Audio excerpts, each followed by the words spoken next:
필러는 보통 중력 때문에 아래쪽으로 움직이는 경향이 있고요. 두 번째로는 근육이 계속적으로 움직이니까 근육이 밀어내는 방향 쪽으로 보통은 이동을 하게 됩니다.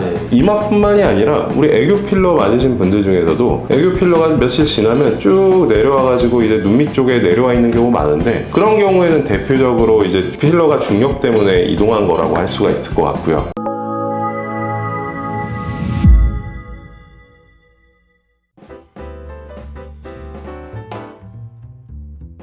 안녕하세요. 성형은 솔직해야 한다. 솔직한 한 선생입니다. 원장님 질문 드리겠습니다. 네. 필러 한지 6개월이 넘어갔다고 말씀을 하시네요. 이마 쪽에 관련된 질문이신 걸로 봐서는 이마 필러를 하신 것 같은데, 원래부터 이마 근육으로 눈을 뜨는 편이어서 그런지 필러 맞은 이후부터 눈이 처져서 나이가 들어 보인다고 하세요. 네. 그래서 이제 병원을 다시 가신 것 같은데, 저기 이제 수술하시는 의사분께서의 말씀은 이마에 맞은 필러가 눈썹으로 안착되는 일은 없다.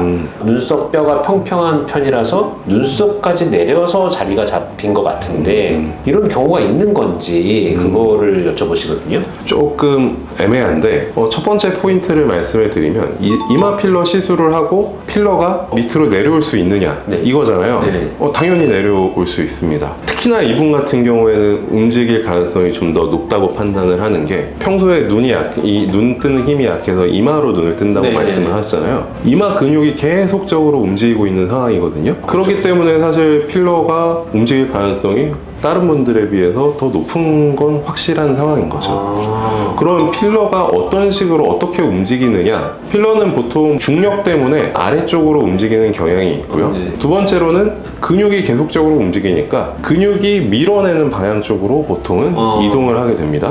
이마뿐만이 아니라 우리 애교 필러 맞으신 분들 중에서도 애교 필러가 며칠 지나면 쭉 내려와가지고 이제 눈 밑쪽에 내려와 있는 경우 많은데, 그런 경우에는 대표적으로 이제 필러가 중력 때문에 이동한 거라고 할 수가 있을 것 같고요. 두 번째로는 이제 팔자 필러 맞으신 분들 중에 필러가 분명히 이 팔자 주름 안쪽에 있었는데 몇 달 지나고 나니까 옆으로 이동하는 경우가 있어요. 바깥쪽에 근육이 계속적으로, 내가 얘기하고 말하고 표정 지으면서 근육이 움직이기 때문에 필러를 바깥쪽으로 계속 밀어내는 겁니다. 그러면 이마는 당연히 내가 서 있을 때 맞았으면 아래쪽으로 내려오려는 힘이 당연히 작용을 할 것이고, 눈 뜨는 힘이 약하니까 눈 뜰 때 이렇게 계속 근육으로 눈 뜨실 거 아니겠어요? 계속 움직이니까 근육이 밀어내는 방향이 보통은 아래쪽 방향이거나 위쪽 방향이거나, 근데 중력 때문에 아래쪽으로 내려갈 가능성이 높죠. 그러니까 이마 필러 받고 나서 눈썹 주변부가 조금 두툼해진 듯한 느낌을 겪는 경우는 생각보다 많다라고 정리를 할 수가 있을 것 같아요. 근데 그러면은 맞으면 안 되는 거는 맞으면 안 될 수는 없잖아요. 그러니까 이제 이마 모양 자체가 너무 뭐 보기 안 좋다거나 평평해가지고 볼륨감을 내가 어떻게든 뭔가를 하고 싶었는데 이마 필러를 어쨌든 맞고 싶단 말이죠. 근데 나는 이제 뭐 필러 자체가 조금 움직일 수 있는 가능성이 높은 상태야. 아까 얘기한 대로 이마 근육을 자주 쓴다든지 그런 경우에 사실 선택을 좀 할 필요가 있는 거죠. 일단은 필러랑 보톡스를 같이 맞는 경우를 들 수가 있을 것 같아요. 필러를 맞고 보톡스로 근육을 정지시켜 놓는다면 아까 얘기한 대로 물론 중력 때문에 내려가는 힘은 일정하겠지만 최소한 근육이 계속적으로 작용을 하면서 필러를 밀어내는 힘은 조금 덜 하겠죠. 대신 이제 그렇게 하면 잃는 게 뭐냐, 내가 만약에 진짜 눈 뜨는 힘이 너무 약해서 이마로 눈을 뜰 수밖에 없는 상황이었다면 이마의 근육을 우리가 2달에서 3달 정도 마비를 시켜놨을 때 과연 내가 눈을 떴을 때 생기는 불편감은 어떠할 것인가 를 좀 따져봐야 된다는 거예요.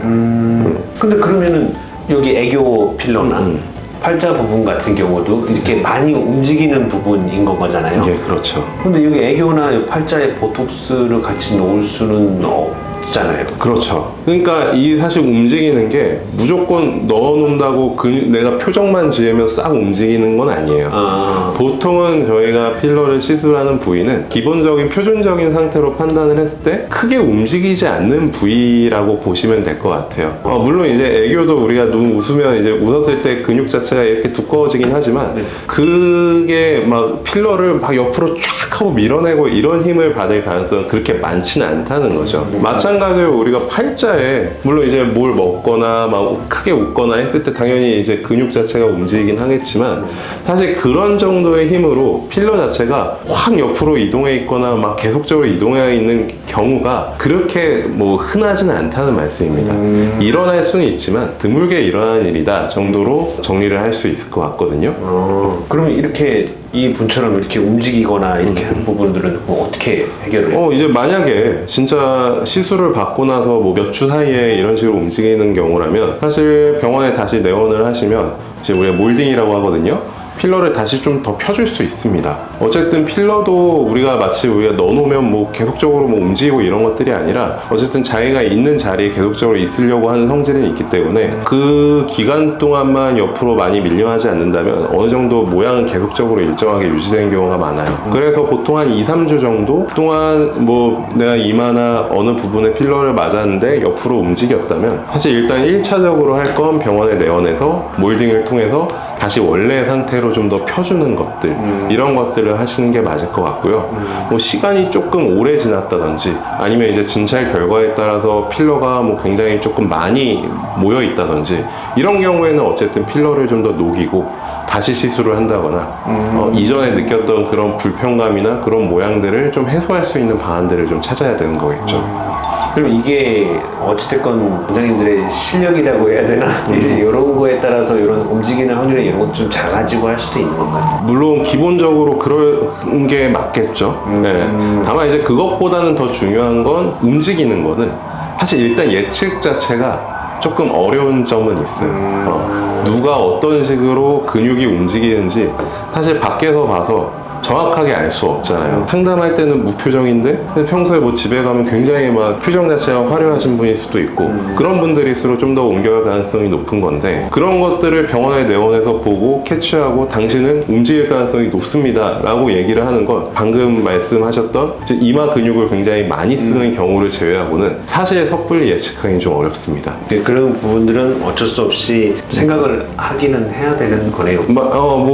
그거를 굳이 생각하시고 시술을 하실 필요는 없어요. 그것 때문에 뭐 불안에 떠시거나 하실 필요는 없다고 생각을 하고요. 그렇게 많이 일어나는? 맞습니다. 아까 말씀드렸던 대로 흔하게 일어나는 일은 아니기 때문에 움직일 잠재성이 누구나 있다는 것이지 누구나 다 움직인다는 아니거든요. 그래서 뭐 필러 같은 것들은 사실 우리가 그것보다도 훨씬 더 쉽게 편하게 간편하게 뭔가 모양을 좀 더 예쁘게 다듬을 수 있는 장점이 굉장히 큰 재료이기 때문에 적절하게 이용을 하는 게 좋은 것이고 저희 오늘 질문 주신 분처럼 뭐 필러 자체가 뭐 이마로 계속적으로 눈을 뜨다 보니까 이제 좀 옮겨가거나 이런 경우에는 초기에는 좀 몰딩으로 좀 처치를 해보시거나 아니면 이제 나중에 혹시라도 뭐 필러를 녹이게 됐을 때는 그런 것들에 대해서 충분히 상담을 하고 뭐 보톡스를 같이 맞는다든지 아니면 내가 만약에 눈 뜨는 힘이 진짜 약하다면 눈매 교정 수술을 받아서 눈 뜨는 힘을 강화시켜 놓으면 그 후로부터는 이마의 근육으로 눈을 뜨는 힘이 없겠죠. 그러니까 이제 그런 경우에 좀 더 뭐 필러가 움직이거나 뭐 퍼지거나 옆으로 이동할 가능성이 적어지는 거라서